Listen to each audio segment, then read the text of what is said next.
bismillahi irrahmani irrahim wa sallallahu ala sayidina muhammadin wa alihi wa sahbihi wa sallama tasliman xatama shakara xuz kalimi laka maal xalawa ya man lahu dhikriya bittilawa tanmu ilayka maliki kulliyati fikri wa xawli amali wa niyati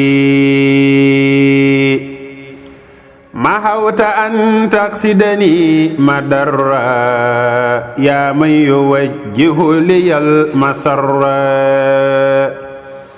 shakara qalbi wa lisani wal jasadi laka bila idan wala daa'il hasadi كفيتني مكاره الدارين